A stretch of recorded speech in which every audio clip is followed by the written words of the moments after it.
Bill లోక్సభలో అలాగే రాజ్యసభలో ఆమోదించడం మనం చూడడం జరిగింది.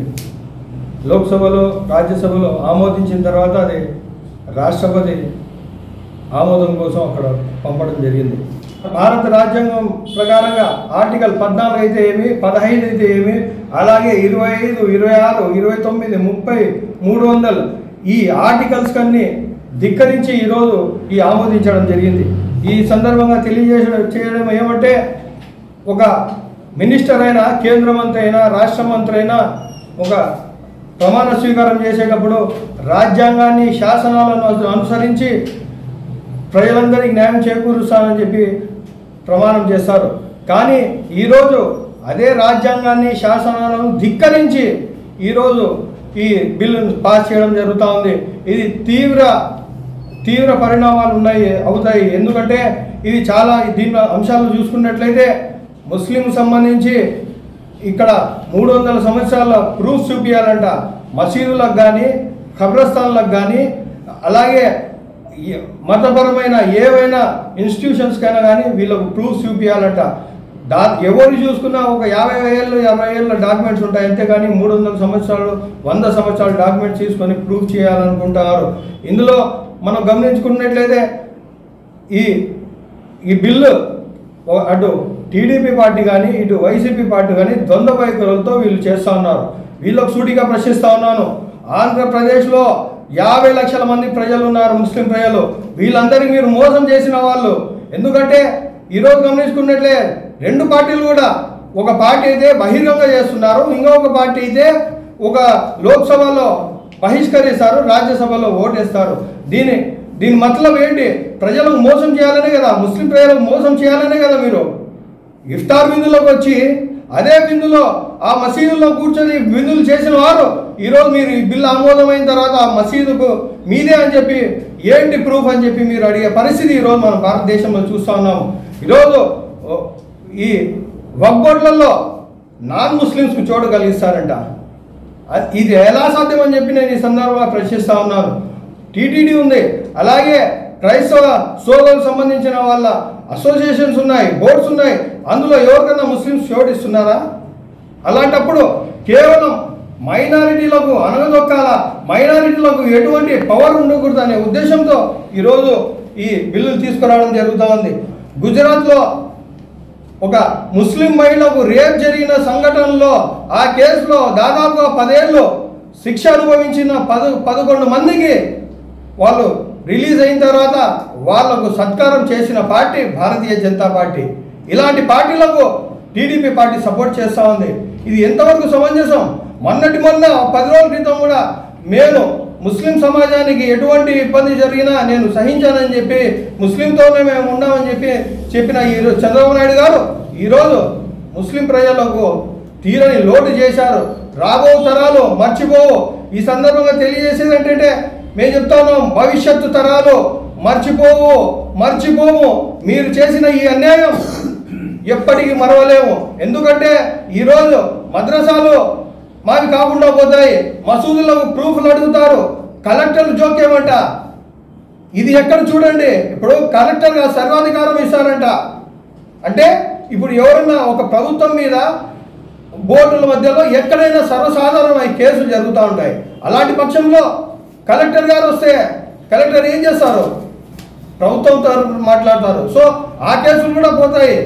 తీవ్ర అన్యాయం జరుగుతుంది ముస్లిమ్స్కి. ఇప్పుడు మనం చూస్తూనే ఉన్నాం. 2 రోజులే అయింది కూడా, పాస్ అయ్యి 2 రోజులు కూడా గడవకముందే ఇప్పుడు ఖబ్రస్థాన్లో ఎంట్రీ లేదని చెప్పి ఖబ్రస్థాన్ని మూసేసినారు. ఈ స్థలం మీది కాదని చెప్పి. దీనికి ఏం సమాధానం చెప్తారో చెప్పండి. డెడ్ బాడీని తీసుకొని రోడ్ల మీద 2 రోజుల నుంచి పడిగాపులు కాస్తున్నారు అక్కడ. టీడీపీ వాళ్ళకు నేను సూటిగా ప్రశ్నిస్తా ఉన్నాను, అయ్యా మీకు ముస్లిం ప్రజలు ఓటు వేయలేదా? మన స్థానిక ఎమ్మెల్యే గారిని కూడా నేను ప్రశ్నిస్తా ఉన్నాను. దాదాపుగా 50-60 వేల మంది ముస్లిం ప్రజలు మీకు ఓటు వేయలేదా? చెప్పండి, దీనికి సమాధానం చెప్పండి. మీ వైఖరి ఏంటో దీని గురించి తెలపండి. మీరు కనీసం ఎవరికైనా మాట్లాడినారా? ఎవరైనా సంప్రదింపులు చేశారా? మీకు ఓటు వేసిన పాపాన మీరు ముస్లిం ప్రజలకు ఇలా మోసం చేస్తారా? మాజీ శాసనసభ్యులు రాజమౌళి శివప్రసాద్ రెడ్డి గారు ముస్లింలకు నేను దత్తపుత్రుడు అంటారు. ఆయన ఇంతవరకు దీని గురించి మాట్లాడకపోవడం ఎంత దౌర్భాగ్యమో మీరు గమనించండి. ఒక స్టాచ్యూ, ఒక చిన్న ఇష్యూ కోసం, విగ్రహం కోసం ఇక్కడ పెట్టలేదని చెప్పి ఒక నియోజకవర్గానికి సంబంధించిన ఒక ఇష్యూను రాష్ట్ర వ్యాప్త ఇష్యూగా మాట్లాడిన వ్యక్తి ఈరోజు దేశవ్యాప్తంగా రగిలిపోతూ ఉన్నాయి ఈ అంశం మీద మాట్లాడకపోవడం మీ వైఖరి ఏంటో మీకు స్పష్టం చేయాలని చెప్పి ఈ సందర్భంగా తెలియజేస్తా ఉన్నాను. అలాగే ప్రొద్దుటూరులో కూడా అనేక మంది మైనారిటీ లీడర్లు ఉన్నారు, అనేక సంఘాలు ఉన్నాయి. ఇలా వీళ్ళందరూ కలిసి రావాలని చెప్పి ఈ సందర్భంగా నేను తెలియజేస్తున్నాను. ఎవరో వస్తాడో ఏదో చేస్తాడని చెప్పి మనం అనుకుంటా అంటే మన భ్రమంలో బ్రతికినట్టే. మనం ఇప్పుడు స్పందించకపోతే, ఇప్పుడు మన హక్కుల్ని మనం సాధించలేకపోతే మనం రాబోయే భావి తరాలకు, మన రాబోయే జనరేషన్స్కి మనం అన్యాయం చేసిన వాళ్ళం అవుతాము. అందుకనే ఇవన్నీ గుర్తుపెట్టుకొని మనమందరం ఈ బిల్లును ఉపసంహరించుకునే విధంగా మేము మనమంతా కలిసి ప్రభుత్వాల మీద మనమంతా కలిసి ఒత్తిడి తీసుకురావాలని చెప్పి ఈ సందర్భంగా తెలియజేస్తా ఉన్నాను. ఏది చేసినా మోడీ చేశారు, భారతీయ జనతా పార్టీ చేశామంటున్నారు. కానీ ఈ బిల్లును ఆమోదించడానికి ముఖ్య కారకులైన ఎవరని చెప్పి గమనించాలా.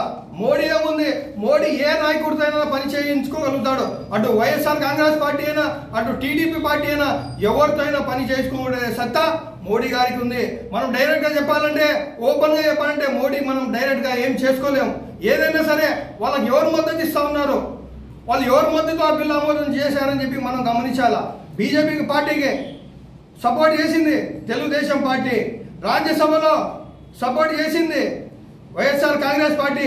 ఈ పార్టీలందరూ ఈ దందాగా వైఖరితో వీళ్ళు ఈరోజు రాజకీయాలు చేస్తూ ఉన్నారు. వీళ్ళు ముస్లిం ప్రజలకు మోసం చేస్తూ ఉన్నారు. మనం అంతా గమనించాలా. ఒక రూట్ కాస్ట్ మనం తెలుసుకున్నట్లయితే బీజేపీ పార్టీకి బలం ఎవరంటే వైఎస్ఆర్ కాంగ్రెస్ పార్టీ, అలాగే తెలుగుదేశం పార్టీ. వీళ్ళకు మనం ఓట్లు వేయాలని చెప్పి ఆలోచించండి.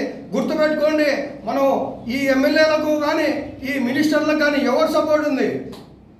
కేంద్ర ప్రభుత్వానికి మన రాష్ట్రం నుంచి మన దౌర్భాగ్యం ఇది. ఏ రాష్ట్రంలో చూసుకున్నా కూడా ఏదో ఒక పార్టీ, అక్కడ స్థానికంగా ఉండబడిన పార్టీ ఏదో ఒక పార్టీ సమర్థిస్తే ఇంకో పార్టీ విమర్శిస్తారు. కానీ మన దౌర్భాగ్యం ఏంటంటే రెండు పార్టీలు కూడా కేంద్ర ప్రభుత్వానికి మద్దతు పలుకుతుంది.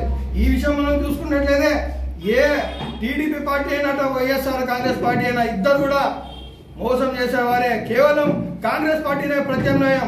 అటు రాష్ట్రంలో అయినా ఇటు కేంద్రంలో అయినా ఏదైనా మనం చూసుకున్నట్లయితే ముస్లిం ప్రజలు నిలబడేది కేవలం ఒక కాంగ్రెస్ పార్టీనే.